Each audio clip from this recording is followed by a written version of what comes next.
পূর্ব ধরলা গজারিয়া মুন্সিগঞ্জ থেকে প্রশ্ন করেছেন সাদিক আল হাসান। উনি প্রশ্ন করেছেন, একসময় আপনি উপস্থাপনা করতেন, উপস্থাপনার জন্য সবচেয়ে যেটা বেশি জরুরি সেটা হচ্ছে উপস্থিত বুদ্ধি। এই উপস্থিত বুদ্ধি মানে হচ্ছে মস্তিষ্কের বিষয় না, সঠিক সময় উপস্থিত হওয়ার যে বুদ্ধিটা সেটা আপনার ঠিকঠাক ছিল না বলেই কি সেখান থেকে শিফট করে নাটকে এসছেন, যেখানে সুন্দরী মেয়েরা দেরিতে গেলে কেউ কিছু বলার থাকে না? হ্যাঁ হ্যাঁ সত্যি ভাই, তাই আসলে মানে সাথে সাথে উপস্থিত হতে পারি না, একটু আমরা দেরিতে গেলে কিছু বলে না সেটে, এই কারণেই শুটিং এ মানে নায়িকা দেরি করে গেলে কিছু বলে না, কিছু বলে না। অভিনেতাকে কি বলে? আপনি আপনার জন্য ভাই আপনার ভাই আপনার জন্য শুটিং ফেসে যাচ্ছে। হ্যাঁ ওকে। হালিশহর সদর চট্টগ্রাম থেকে সাদিয়া ইসলাম বলেছেন, নায়িকারা বিয়ের পরেও স্বামী সন্তান সংসার অনেক সময় লুকিয়ে রাখে, কারণ এটা অবশ্যই সত্য যে কারণ নায়িকা বিবাহিত শুনলে অনেক ভক্ত সংখ্যা কমে যায়। আপনি কিভাবে এগুলো মেনটেন করেন? কতটুকু কোথায় বলেন আর কতটুকু বলেন না?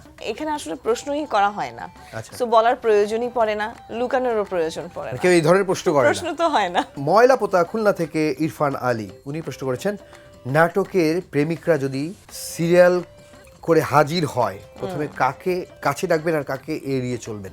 সবাইকে এড়িয়ে চলবো মোস্টলি, কাউকে দরকার নেই। ডোমার নীলফামারী থেকে আদিব খান, উনি বলেছেন, সুন্দরী প্রতিযোগিতায় অংশগ্রহণ করতে হলে কতটুকু সুন্দর হতে হয়? আপনি কি কোনো সুন্দরী প্রতিযোগিতায় গিয়েছিলেন? আপনাকে কেউ ঠেলে ঠুলে পাঠানোর চেষ্টা করেছিল, কিংবা আপনি নিজে থেকে জানতেন যে পারবেন না তাই জাননি? আমার এক ছোট বোন সুন্দরী প্রতিযোগিতায় গ্র্যান্ড ফিনালেতে ছিল কিন্তু বেশি দূর আগাতে পারেনি। অভ্যন্তরীণ কোনো কারণ থাকতে পারে কি? এরকম আছে অনেকে। আমি সুন্দরী প্রতিযোগিতায় কখনো যাই কেউ বলেওনি আপনাকে যে? না, আমি যাইনি এই কারণে আমার কখনোই মনে হতো না প্রতিযোগিতা, সুন্দরের বিষয়টা প্রতিযোগিতা করার মতো, কারণ আমার কাছে আমি সেরা। আমি এই ধারণাটা কখনো ভাঙতেই চাই না, এই কারণে আমি কোনো প্রতিযোগিতায় যাইনি। আমি সেরা সুন্দরী। সো এর মধ্যে কি হলো প্রতিযোগিতায় কি হলো না সেটা একদমই আমার নলেজে নেই। ভালুকা ময়মনসিংহ থেকে আসাদুর রহমান আজিজ বলেছেন, সবচেয়ে কঠিন সিন কোনটি, রাগের অভিনয় নাকি কান্নার? ধরেন আপনি কোনো একটা মুহূর্তে খুব ভিতরে হাসি পাচ্ছে, কান্নার অভিনয় করতে হচ্ছে, এইসব ক্ষেত্রে আপনি কি বুদ্ধিটা করেন? কান্নার অভিনয় আমার কাছে কঠিন লাগে না, আমার আজকাল না প্রায় সময় কান্না অটোমেটিক্যালি আসে, আমার গ্লিসারিনও ইউজ করতে হয় না। হাসির অভিনয়টা করতে একটু কষ্ট হয়ে যায়।